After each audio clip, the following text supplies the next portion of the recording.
Hi everyone, welcome back to American Crochet. Today we're going to be discussing our second Winter Wonder Shawl Crochet-Along.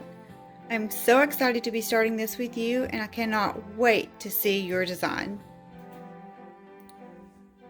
So to gear up for your Winter Wonder Shawl, you will need yarn. Mine's going to be a number 3, the Lime Brand Cupcake.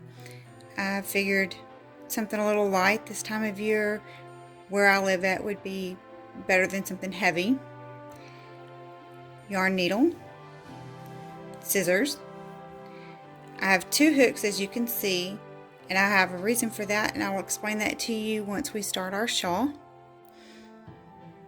I will be giving you your links below in the description box so you can keep up on the website as well.